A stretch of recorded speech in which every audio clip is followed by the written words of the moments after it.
Desde que me casei com o Gabriel, há quase 40 anos, nossa casa sempre pareceu um lugar seguro, um refúgio longe das tempestades do mundo. Uma casa simples, mas cheia de histórias, com paredes que guardavam memórias silenciosas e um jardim onde nossos filhos cresceram brincando. Eu nunca imaginei que, naquela parede da sala, escondia-se um segredo capaz de abalar tudo o que acreditávamos ser verdade. Nosso filho, Lucas, sempre foi o mais curioso dos nossos três. Apaixonado por história e arquitetura, resolveu fazer uma reforma na casa, menos nada muito grande, apenas uma modernização. Algumas melhorias para tornar o espaço mais aberto e aconchegante. Eu, como mãe protetora, não gostava muito da ideia, mas confiava nela e foi em um fim de tarde, enquanto removia uma das paredes antigas da sala de estar, que ele encontrou algo estranho. Um compartimento escondido, quase invisível para quem não soubesse exatamente onde procurar. Dentro dele, uma arma antiga, enferrujada pelo tempo, mas ainda intacta. O choque foi imediato. Lucas me ligou, a voz trêmula, para contar o que havia achado. Meu coração disparou e um frio percorreu minha espinha. Eu sabia, naquele momento, que aquela descoberta não era apenas um pedaço esquecido da nossa casa, menos era uma porta para um passado obscuro que Gabriel, meu marido, guardara para si por décadas. Quando Gabriel chegou, a tensão encheu o ar. Ele tentou parecer calmo, mas seus olhos evitavam os nossos. Lucas quis saber a história da arma, e Gabriel, após um longo silêncio, confessou que aquela arma fora usada para matar um homem. Ele não contou tudo de imediato. A história, contada aos poucos, revelou um passado que eu desconhecia por completo. Uma noite, um segredo, uma culpa que ele carregava há 45 anos. À medida que as peças desse quebra-cabeça começavam a se encaixar, minha mente se enchia de dúvidas e medos. O homem morto. Quem era? Por que Gabriel nunca falou sobre isso? E mais importante, o que essa verdade poderia significar para nossa família agora? Lucas estava decidido a ir até o fundo da história, cavar os detalhes escondidos no tempo, enquanto eu lutava para aceitar que a pessoa que eu amava escondia um passado tão sombrio, que parecia ser apenas uma reforma simples, se transformava em uma investigação familiar que ameaçava destruir a paz que construímos juntos. O silêncio, naquela noite após a revelação, foi pesado, quase palpável. Gabriel se sentou no sofá da sala, a mão tremendo, enquanto segurava a arma enferrujada que Lucas havia encontrado. Eu não conseguia desviar o olhar, mas também não tinha coragem de perguntar. Sabia que, por trás daquele objeto frio e metálico, havia uma história que ele não queria contar, uma ferida aberta, que talvez nunca tivesse cicatrizado. Na manhã seguinte, Lucas voltou a casa, decidido a vasculhar tudo o que pudesse sobre a arma e seu passado. Ele encontrou jornais antigos na biblioteca municipal da cidade, reportagens empoeiradas falando sobre um assassinato não solucionado que acontecera exatamente naquela região 45 anos atrás. O nome do homem morto era Rodrigo Medeiros, um jovem que desaparecera misteriosamente sem deixar rastros. Quando confrontamos Gabriel com o nome, seu rosto ficou pálido. Ele hesitou por um momento, como se lutasse contra uma tempestade interna. Antes de finalmente começar a falar, eu tinha 20 anos quando aquilo aconteceu, disse ele, a voz baixa, carregada de dor. Rodrigo era meu melhor amigo, ou pelo menos eu achava que era. Aquela noite mudou tudo. Eu não queria que vocês soubessem. Achava que era melhor enterrar isso para sempre. Ele contou que naquela noite houve uma briga intensa entre eles, palavras duras, acusações que ninguém poderia ouvir sem se ferir. Gabriel disse que Rodrigo ameaçava contar segredos que poderiam destruir a reputação de sua família. E que no calor do momento, a situação saiu do controle. Eu não queria matá-lo, menos, murmurou Gabriel. Foi um acidente. A arma disparou e eu congelei. Entendi o que havia feito e escondi a arma na parede, na esperança de que ninguém jamais descobrisse. Minha mente girava com as palavras dele. A mistura de culpa, medo e arrependimento transparecia em seus olhos, mas eu ainda tinha muitas perguntas sem resposta. Por que não contar para alguém? Por que esconder tudo da família? E principalmente, Quem era realmente Rodrigo para Gabriel? Enquanto Gabriel falava, Lucas mexia em papéis antigos que encontrou em uma caixa no sótão, entre documentos amarelados. Encontrou cartas trocadas entre Gabriel e Rodrigo, revelando uma amizade complexa, marcada por rivalidade, ciúmes e segredos obscuros. À medida que as cartas iam sendo lidas em voz alta, um quadro mais complexo do passado surgia. Não era apenas um acidente. Havia algo mais profundo, uma trama silenciosa que envolvia traições, ameaças e uma verdade que poderia destruir a imagem que eu tinha do homem com quem vivi por quase 4 décadas. A casa, que antes era nosso porto seguro, começava a se tornar um labirinto de sombras do passado, onde cada canto escondia uma nova dúvida, um novo mistério. Lucas, com seu olhar investigativo, se sentia cada vez mais envolvido, enquanto eu tentava equilibrar o desejo de entender com o medo do que poderíamos descobrir.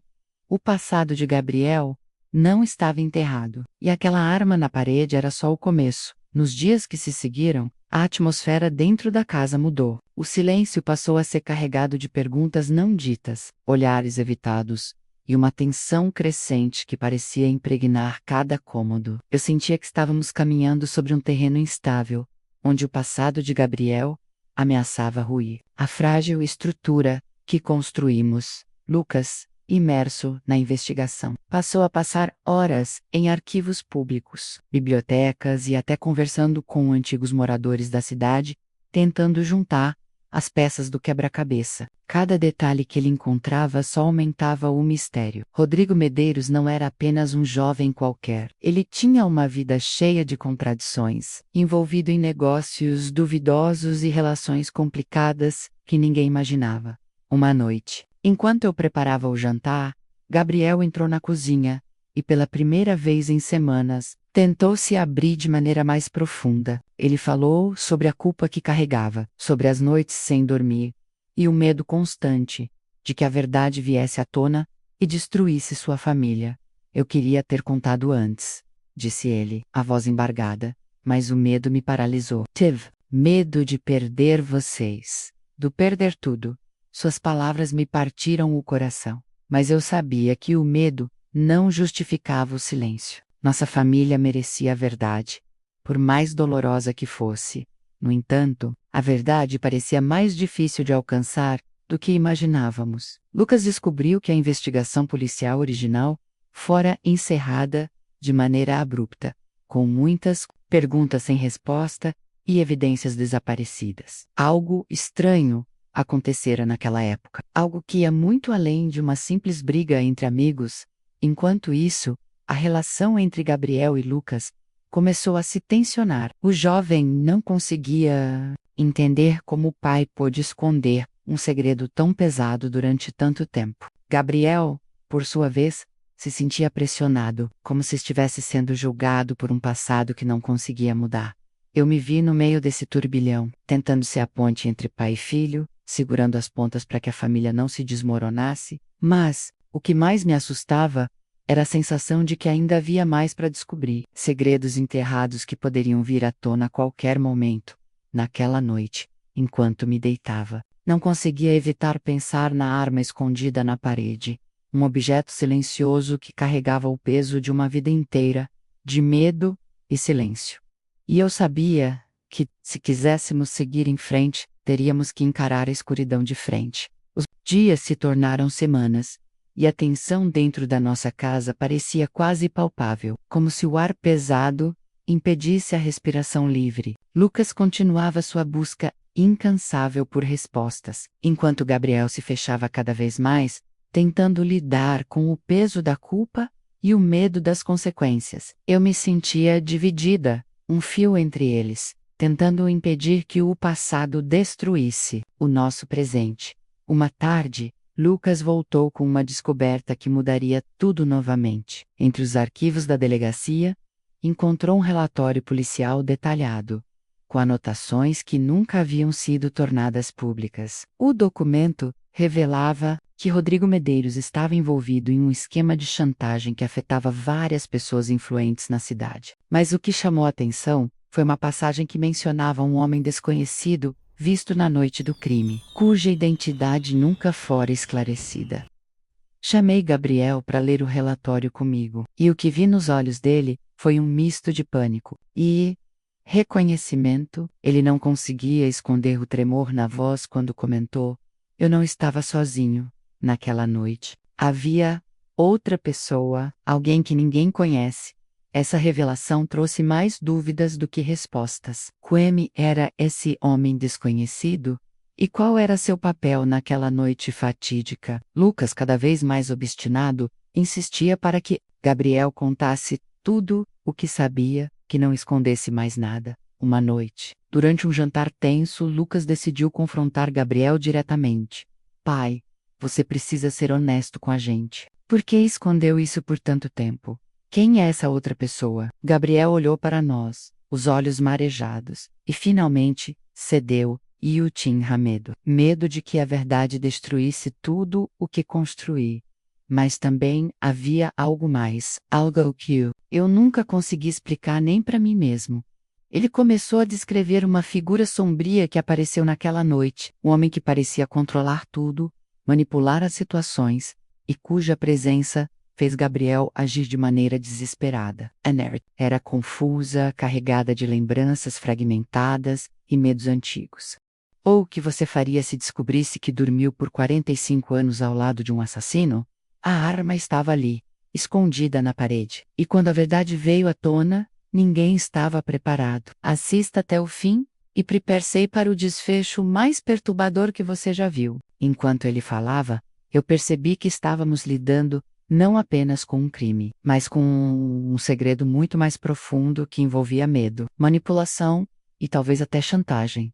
Lucas estava decidido a descobrir a verdade até o fim, mesmo que isso significasse desenterrar feridas antigas e enfrentar perigos desconhecidos. E eu, apesar do medo e da incerteza, sabia que não podia desistir, porque o futuro da nossa família dependia de enfrentarmos juntos esse passado sombrio. A revelação sobre o homem desconhecido se espalhou como um eco na minha mente. Quem seria essa figura misteriosa, que tinha tanta influência sobre Gabriel, a ponto de fazê-lo silenciar por quase meio século? A cada dia que passava, mais eu sentia que estávamos entrando em um labirinto de memórias confusas, onde a linha entre a verdade e a ilusão começava a se desfazer. Lucas, imerso em sua investigação, insistia para que Gabriel visitasse antigos lugares da cidade, tentando reavivar memórias e encontrar pistas que tivessem sido esquecidas pelo tempo. Por mais que Gabriel resistisse, finalmente cedeu. E juntos, pai e filho, começaram a revisitar aqueles locais carregados de passado. Uma das visitas foi ao velho bar, onde Gabriel e Rodrigo costumavam se encontrar. O lugar estava quase abandonado, com paredes descascadas e um ar melancólico. Lá, eles conversaram com um senhor idoso, que parecia guardar histórias enterradas. Ele falou sobre uma figura sombria, um homem que controlava negócios obscuros na cidade e que muitos temiam. Um nome foi sussurrado: Silas. Gabriel ficou imóvel, como se tivesse sido atingido por uma corrente elétrica, ao ouvir o nome. Silas era o homem desconhecido, um nome que trazia tanto medo quanto mistério. Aos poucos, Gabriel começou a abrir sua caixa de memórias, lembrando-se de encontros secretos, ameaças veladas e a sensação constante de estar sendo vigilado. Ele confessou que Silas o manipulou, fez com que ele acreditasse que a única saída para proteger sua família era esconder a verdade e carregar o peso do silêncio enquanto isso. Eu tentava manter a rotina da casa, cuidar dos nossos outros filhos e lidar com minha própria angústia. Sentia que a qualquer momento toda a nossa realidade poderia desabar. Lucas, por outro lado, parecia mais determinado do que nunca. Ele conseguira acesso a documentos antigos e começava a montar uma teia de conexões que envolvia Silas, Rodrigo e até figuras influentes da cidade, pessoas que ninguém imaginaria estar envolvidas em algo tão sombrio. Numa noite, enquanto revisávamos documentos, Lucas me disse com os olhos brilhando: "Mãe, essa história não é só sobre o passado do pai. É uma conspiração que ainda pode estar ativa. Precisamos ter cuidado.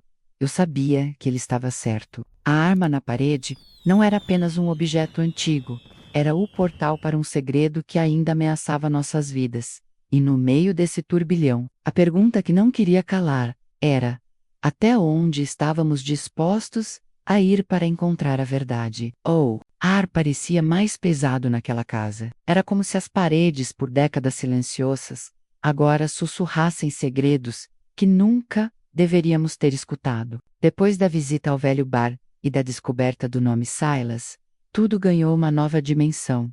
Uma dimensão escura, onde o medo não era apenas uma sensação passageira, mas uma presença constante, um peso que nos esmagava lentamente.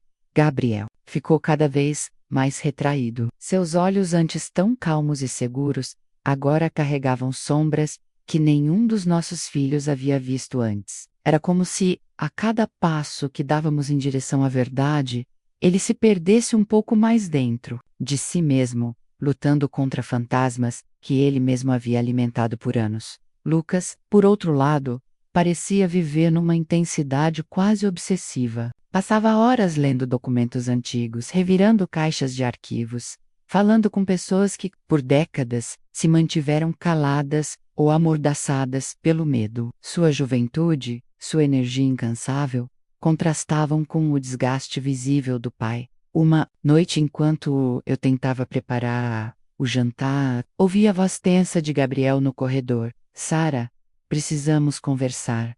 Meu coração acelerou. Sabia que não seria fácil. Ele me chamou para sentar na sala, a voz carregada, cheia de hesitação. Eu quero que você saiba que tudo o que aconteceu, tudo isso que estamos descobrindo. Ele engoliu seco. Foi uma decisão tomada no desespero. Eu fiz coisas que me envergonham, mas era para proteger vocês. Olhei para ele, tentando encontrar um fio de conexão em meio à tempestade que nos envolvia, Gabriel. A verdade sempre pesa, mas é melhor do que viver na mentira. Ele assentiu, lentamente, mas seu olhar estava perdido, como se estivesse preso numa prisão invisível que ele mesmo construíra. Enquanto isso, Lucas apareceu na sala, com um envelope grosso nas mãos. Achei isso no arquivo do tribunal, disse ele, estendendo o papel para o pai. É um depoimento que ninguém viu antes, do próprio Silas. Gabriel pegou o envelope, tremendo. Quando começou a ler, seu rosto se contorceu, a tensão explodindo em seus olhos. Isso muda tudo, menos murmurou. O depoimento detalhava uma série de crimes encobertos, ameaças e manipulações que Silas usou para manter o controle sobre várias pessoas da cidade, incluindo Gabriel e Rodrigo. Revelava também que o assassinato de Rodrigo não fora um acidente, mas parte do plano elaborado para silenciar quem ameaçava expor a verdade. A sensação de traição se misturava com o medo. Não só Gabriel havia sido manipulado, mas toda a nossa família estava agora no centro de uma teia perigosa. Naquela noite, o silêncio da casa foi quebrado por discussões acaloradas entre pai e filho. Lucas queria agir, levar as provas para a polícia, enfrentar Silas e seus comparsas de frente. Gabriel, no entanto, tremia de medo, não apenas pelo que poderia acontecer com ele, mas pelo perigo que poderia se abater sobre todos nós. E eu os observei, tentando ser a voz da razão. Precisamos ser cautelosos. A verdade é importante, mas nossa segurança vem primeiro. O conflito entre eles refletia um choque geracional, uma batalha entre coragem e medo, entre justiça e autopreservação. Naquela mesma madrugada, enquanto todos dormiam, eu fiquei acordada, pensando em tudo o que havíamos descoberto e no que ainda poderia vir. A arma na parede, o segredo de Gabriel, o nome Silas, tudo isso parecia um pesadelo, do qual não conseguíamos acordar. O que mais me assombrava era a pergunta que não saía da minha cabeça: quantas outras mentiras estavam escondidas, esperando para serem descobertas? E, sobretudo, qual seria o preço de revelar essa verdade? A casa, que por anos fora nosso porto seguro, se tornava um campo minado de emoções, lembranças e perigos invisíveis. E eu, Sara, me preparava para a luta mais difícil da minha vida. Enfrentar não só o passado do meu marido, mas os demônios que ele havia mantido em segredo por 45 anos. A manhã seguinte trouxe consigo uma estranha sensação de apreensão, como se o sol tivesse decidido se esconder atrás de nuvens espessas, para não iluminar os segredos que ainda permaneciam ocultos. A casa parecia um organismo vivo, respirando lentamente, consciente da tensão que pairava em cada canto. Gabriel evitava falar, seu olhar perdido em algum lugar além das paredes, enquanto Lucas mantinha-se focado, determinado a não deixar que o passado consumisse sua família. Os dias seguintes foram marcados por investigações discretas. Lucas tentou contatar antigos conhecidos, pessoas que poderiam ter alguma ligação com Silas ou com Rodrigo. Alguns foram evasivos. Outros, claramente assustados. A influência daquele nome era maior do que imaginávamos. Uma tarde, Lucas recebeu uma mensagem anônima. No conteúdo, um endereço e uma simples frase: "A verdade está onde tudo começou." Eu e Gabriel olhamos para ele, perplexos e apreensivos. O que poderia significar aquela mensagem? Estávamos prontos para cavar mais fundo, sabendo que isso poderia colocar a todos nós em perigo. Mesmo com o medo, Lucas decidiu ir ao local indicado. Eu pedi para acompanhá-lo, temendo que ele estivesse se colocando em risco. Gabriel, embora relutante, concordou que eu fosse junto. Chegamos a um velho armazém, abandonado, na periferia da cidade. Um prédio de tijolos desgastados, janelas quebradas e portas rangentes. O lugar exalava abandono e mistério, como se o tempo tivesse parado ali para guardar segredos, há muito esquecidos. Enquanto explorávamos o local, encontramos evidências que pareciam ligá-lo diretamente a Silas, documentos espalhados, fotos amareladas e objetos pessoais que apontavam para uma rede clandestina de atividades ilegais. Foi nesse momento que encontramos uma caixa metálica, trancada, mas com sinais de ter sido recentemente aberta. Dentro havia um diário antigo, com páginas amareladas e letras quase apagadas pelo tempo. Sentamos no chão frio do armazém, e eu comecei a ler em voz alta. As entradas revelavam um lado sombrio da vida de Silas, suas manipulações, ameaças e um plano para controlar a cidade através do medo e do silêncio. Entre as páginas, havia uma anotação que nos fez gelar. Ele sabe demais, preciso acabar com ele antes que destrua tudo. A frase era enigmática, mas clara o suficiente para despertar nossos piores temores. Naquele instante, soubemos que estávamos no centro de um jogo muito maior do que imaginávamos. Um jogo onde cada passo em falso poderia ter consequências irreversíveis. Ao sairmos do armazém, senti um arrepio percorrer minha espinha. A verdade estava se revelando, mas também estávamos nos aproximando do perigo. Gabriel, que até então permanecia calado, finalmente quebrou o silêncio. Eu devia ter contado tudo isso antes, mas o medo me cegou. Lucas apertou o punho, determinado. Não podemos mais fugir. Se queremos salvar nossa família, precisamos encarar isso de frente. E assim, naquele fim de tarde cinzento, decidimos que a luta pela verdade estava apenas começando. Essa mulher descobriu que o marido dela escondeu uma arma por 45 anos. E pior, a arma foi usada num crime nunca solucionado. Não pule nenhuma parte, porque a reviravolta é de gelar a espinha. Ao voltarmos do armazém, algo em Gabriel mudou. Ele já não era mais o homem curvado pelo peso da culpa, mas alguém que começava a entender que o silêncio não protegera, ninguém menos só alimentara uma ferida profunda demais para ser ignorada. Pela primeira vez, ele nos procurou sem que o pedíssemos, e nos entregou um caderno velho, com capa de couro rachada. "Escrevi isso há anos", disse ele, os olhos úmidos. "Achei que me ajudaria a conviver com o que aconteceu, mas só tornou tudo mais real." Dentro do caderno, as palavras de Gabriel eram viscerais, cruas. Ele narrava página por página a relação com Rodrigo, a chegada de Silas na cidade, os primeiros sinais de que algo estava errado. Era como se, ao escrever, ele tivesse deixado escapar o que jamais conseguira dizer em voz alta. Li trechos, enquanto Lucas passava os olhos por tudo, com atenção minuciosa. Em especial, nos arrepiou. "Rodrigo me ameaçou naquela noite. Não por dinheiro, nem por inveja. mas porque eu me recusava a ajudá-lo a expor Silas. Ele estava obcecado por justiça. Ou por vingança. Ele não era inocente, mas também não merecia morrer. A arma não era minha. Ficamos em silêncio. Gabriel, com a voz embargada, explicou. Rodrigo levou aquela arma até minha casa. Disse que estava com medo, que Silas o estava perseguindo. Eu achei que fosse exagero. Ele a deixou comigo. Mas naquela noite, quando ele voltou, ele estava transtornado. Disse que tinha provas, que ia entregar tudo. Eu tentei convencê-lo a esperar, a fazer com cuidado, mas ele me empurrou. A arma caiu no chão. O disparo foi um acidente. Ou eu achei que fosse. Nunca soube se eu puxei o gatilho. Ou sei foi ele, tentando me ameaçar. Era mais do que apenas um crime. Era uma colisão de duas pessoas no limite da sanidade, vivendo sob a sombra de um manipulador invisível. Lucas perguntou, direto, e Silas? Ele sabe que você está vivo, pai. Que você guardou isso por tanto tempo. Gabriel hesitou.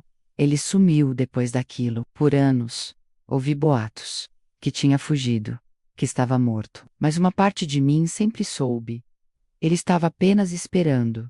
Naquela noite, recebi uma ligação anônima. Atendi no primeiro toque. O silêncio do outro lado durou poucos segundos, mas foi o suficiente para que meu sangue gelasse. Então, uma voz rouca, arrastada, ainda cavando o buraco, Dona Sara. Cuidado para não enterrar sua família junto. A ligação caiu. Mostrei a Lucas. Ele não hesitou, levou tudo o que tínhamos. O caderno, as anotações do diário de Silas, os documentos do armazém menos e marcou um encontro com um amigo de confiança, que trabalhava no Ministério Público. Na manhã seguinte, antes que ele saísse, Gabriel chamou o filho, eles se olharam por longos segundos. Gabriel estendeu a mão, e Lucas, hesitando, apertou-a com firmeza. Se eu souber que ele está atrás de vocês, eu mesmo me entrego, disse Gabriel. Mas agora, você precisa prometer que vai ter cuidado. Lucas assentiu e partiu. Eu e Gabriel passamos o dia em silêncio. A ligação ainda martelava minha cabeça. E eu sabia, aquilo era uma ameaça real. Silas estava por perto. À noite, ouvi um barulho do lado de fora. Luzes, no fundo do quintal. Saí com cuidado pela cozinha. A janela dos fundos estava entreaberta. Do lado do fora, na escuridão, havia apenas um objeto encostado na cerca. Um envelope pardo, molhado pelo orvalho. Abri com mãos trêmulas. Dentro, uma foto de Gabriel e Rodrigo, juntos. E no verso rabiscado à caneta, eu nunca erro 2 tiros. O envelope pardo ficou na minha mão por longos minutos, como se fosse feito de chumbo. A frase escrita no verso da fotografia queimava meus olhos cada vez que eu a lia. Eu nunca erro 2 tiros. Era uma ameaça, uma provocação, e uma assinatura menos Silas estava vivo. Fechei a janela com cuidado, travei todas as portas, e corri até Gabriel. Ele estava no quarto, sentado à beira da cama, o olhar perdido nas próprias mãos. Quando mostrei a ele a foto, a expressão dele mudou como eu nunca tinha visto antes. Medo, vergonha e raiva. Ele está nos cercando, disse, a voz baixa. Eu sabia. Ele sempre soube onde eu estava. Ele só esperou o momento certo para voltar. Por que agora? Perguntei, me sentando ao lado dele. Porque começamos a mexer onde não devíamos. Porque Lucas está perto demais da verdade. E Silas, ele é um homem que se alimenta do medo. Se ele sentir que estamos fracos, ele ataca. Naquela noite, dormimos com todas as luzes acesas e uma faca de cozinha debaixo do travesseiro. Gabriel não pregou os olhos, e eu também não. O silêncio da casa, antes confortável, agora porecha, o prelúdio de algo prestes a acontecer. A madrugada foi lenta, sufocante. A cada estalo da madeira, a cada vento que batia na vidraça, meu coração disparava. No dia seguinte, Lucas voltou mais cedo do que o esperado. Entrou em casa suado, com a camisa grudada no corpo, o rosto abatido. Sentou-se sem dizer nada, por quase 1 minuto. Então, tirou um pendrive do bolso e colocou sobre a mesa da sala. Eu vi, disse ele. Vi O vídeo. O Ministério Público tá guardando a única cópia oficial, mas me deixaram ver. Que vídeo? Perguntei. A garganta seca. Uma filmagem antiga de uma câmera de segurança na casa de Rodrigo, poucos minutos antes de morrer. Ele estava gravando parte da conversa e a chegada do homem que o matou. O silêncio foi denso. Lucas olhou para o pai, e o que disse em seguida me destruiu por dentro. Não foi você, pai. Gabriel ficou paralisado. As lágrimas vieram antes da reação. Como assim? A câmera só grava som, mas dá para ver as sombras. Rodrigo aparece sozinho, no início. Depois você chega, vocês discutem. E então, alguém mais entra. A voz muda. E aí, o tiro. A sala inteira girava. Ao mil. Aquele segredo que nos consumia por décadas, menos aquele peso que deformou a vida de Gabriel. E o transformou num homem feito de silêncio. Tinha sido construído sobre um erro. Ele não puxou o gatilho. Nunca puxou. Mas por que? Eu ouvi o disparo, eu vi o sangue, ele dizia, quase para si mesmo. Eu achei que tivesse sido eu estava com a arma nas mãos. Silas menos murmurei. Lucas assentiu, ele apareceu por trás. Rodrigo foi pego de surpresa. Depois, ele sumiu com a fita, ou quase. Só um backup ficou escondido, no cofre da avó de Rodrigo, que morreu recentemente. O neto dela encontrou, levou à promotoria. Mas há um problema. Qual? Perguntei, com medo da resposta. Silas também sabe que a fita apareceu. Iago, ele está desesperado. Ficamos em silêncio por longos minutos. Lá fora, o céu começava a fechar. As nuvens se arrastavam, grossas, cinzentas, uma tempestade se aproximava. Gabriel se levantou com dificuldade, foi até o armário do quarto e retirou uma caixa que nunca havíamos visto. Dentro, cartas antigas, um relógio de bolso e outra arma carregada. Eu nunca quis usá-la menos, disse ele. Mas se Silas vier atrás de vocês, pai, não! Gritou Lucas. A gente vai proteger nossa família, mas não com mais sangue. Lucas tem razão, falei me aproximando. Essa história começou com violência. Ela precisa terminar com verdade. Gabriel hesitou, olhou para a arma e depois para nós. Colocou-a sobre a mesa e se afastou, como se aquele objeto fosse maldito. Naquela noite, Lucas saiu para buscar mais informações com um amigo da promotoria. Enquanto ele estava fora, Gabriel e eu permanecemos juntos, na sala, em silêncio. Som da chuva começou a tamborilar no telhado. E então, o telefone fixo tocou. Gabriel atendeu. Não pude ouvir o que foi dito. Apenas observei sua mão apertar com força o aparelho. Seus olhos se fixaram em mim, cheios de algo que eu não sabia nomear. Quando desligou, respirou fundo e sussurrou. Era ele, Silas. Ele quer que eu vá até ele, sozinho. Amanhã, à noite. Ou diz que mata o Lucas.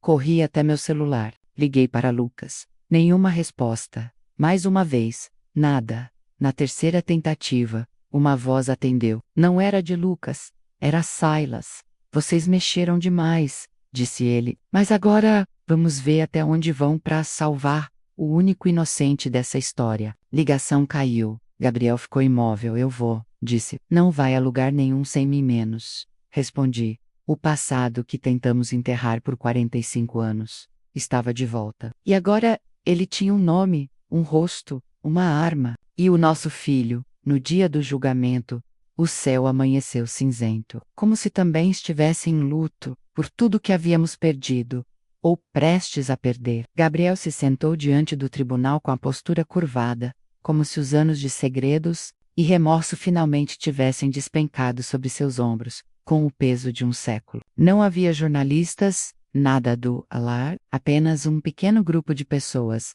entre ELACU, Lucas e alguns poucos curiosos com expressão de tédio burocrático. Para o mundo, aquele caso era um grão de poeira nas prateleiras empoeiradas da justiça. Mas para nós era o fim de um ciclo que nos havia consumido lentamente por 45 anos. O promotor foi direto. Fez um resumo objetivo da investigação reaberta, baseando-se nas provas físicas da arma escondida. na confissão informal de Gabriel, nos registros arquivados da delegacia e no envolvimento de Rodrigo Medeiros com chantagens. Old Talmez, sensível menos à figura misteriosa da noite do crime, permaneceu como um fantasma no processo. Ninguém, nem mesmo Gabriel, conseguiu apontá-lo com precisão. Era como se sua identidade tivesse sido apagada ou talvez nunca tivesse sido de fatal revelation.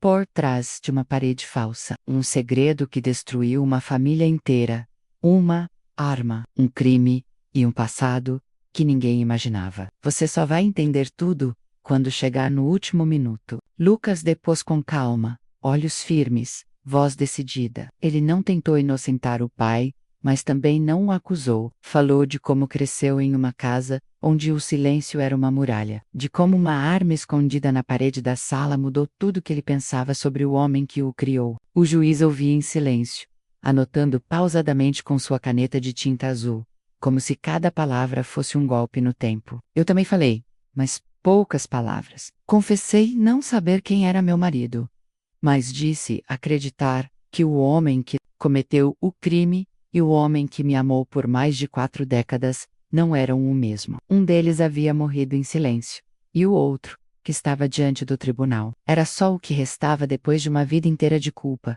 No final, o tribunal decidiu não levar Gabriel a júri popular. O crime havia prescrito, mas a confissão e as consequências emocionais foram consideradas suficientes para encerrar o caso como encerramento por revelação tardia, sem intenção de ocultação contínua. Em outras palavras, ele sairia dali um homem livre, ao menos judicialmente. Mas ninguém ali acreditava de fato nessa liberdade. Na saída, o silêncio entre nós três era um velho conhecido. Caminhamos até o carro, como em um funeral mudo. Gabriel parecia ainda menor, encolhido em si mesmo. Na garagem de casa, antes mesmo de entrarmos, ele parou e encarou a parede onde a arma estivera escondida. Passou a mão sobre o reboco novo, como quem procura por um tempo que não existe mais. Deveria ter contado antes, ele murmurou. E o que isso teria mudado? Lucas perguntou, num tom mais calmo do que qualquer outro usado até então. Talvez eu não tivesse virado, essa coisa que virou meu silêncio. Aquilo doeu de ouvir, mais do que qualquer confissão, mais do que qualquer lembrança, porque era verdade. O Gabriel que eu conheci e amei, passou a maior parte da vida, escondido dentro dele mesmo. Talvez por medo, talvez por arrependimento, ou talvez porque o silêncio era mais suportável que o julgamento. Na semana seguinte, Gabriel não levantou da cama. Não estava doente, menos ao menos não fisicamente. Ele apenas se recolheu, como se finalmente tivesse permissão para descansar. Lucas tentava entender, mas não sabia como lidar com aquilo. Eu apenas ficava ao lado dele, segurando sua mão, contando histórias banais, relembrando cenas antigas, como se palavras simples pudessem tecer de volta a alma que a culpa desfiou. Uma madrugada, ele me chamou com a voz rouca: "Você ainda me ama depois de tudo?" Eu ainda amo o homem que me fez rir, que amou nosso filho, que dançava comigo na sala escura, quando achava que ninguém via. Ele chorou, pela primeira vez, sem esconder, sem se virar, sem fingir. Chorou como se cada lágrima fosse uma libertação. 3 dias depois, ele morreu. Não foi nada violento ou trágico, apenas dormiu. O médico disse que o coração falhou, mas eu sabia que não era só o coração, era a alma cansada, esvaziada, por décadas de silêncio, por uma culpa que finalmente encontrou eco. Lucas cuidou de tudo, com um respeito que eu não esperava. Organizou um velório discreto, sem discursos, sem homenagens, apenas nós dois e uma caixa de memórias, que agora pesavam como chumbo, no enterro. Ele me perguntou: "A gente herda os pecados dos nossos pais?" Eu demorei a responder: "Oh, rei para o céu, para o chão, para dentro de mim, a gente herda os silêncios. Mas o que faz com eles é escolha nossa." Ele assentiu devagar, como quem compreende pela metade, mas aceita mesmo assim. Hoje, a casa está mais vazia. A parede foi pintada novamente. Ninguém saberia que ali por 45 anos, uma arma dormiu entre a cal e o cimento, como um segredo armado. Lucas está escrevendo um livro. Diz que não é sobre o pai, mas sobre as coisas que não são ditas e, ainda assim, moldam tudo. Eu continuo aqui, colando pedaço de passado no presente, tentando fazer deles um caminho que leve a algum lugar que não seja apenas dor. Às vezes me pego encarando as paredes, esperando que sussurrem segredos. Elas não dizem nada, mas agora eu sei que o silêncio também conta histórias, histórias como a nossa, invisíveis, mas eternas. E você conhece mesmo quem dorme ao seu lado? Se gostou dessa história, curta, compartilhe e se inscreva no canal. Ative o sininho para não perder os próximos suspenses que vão mexer com a sua mente.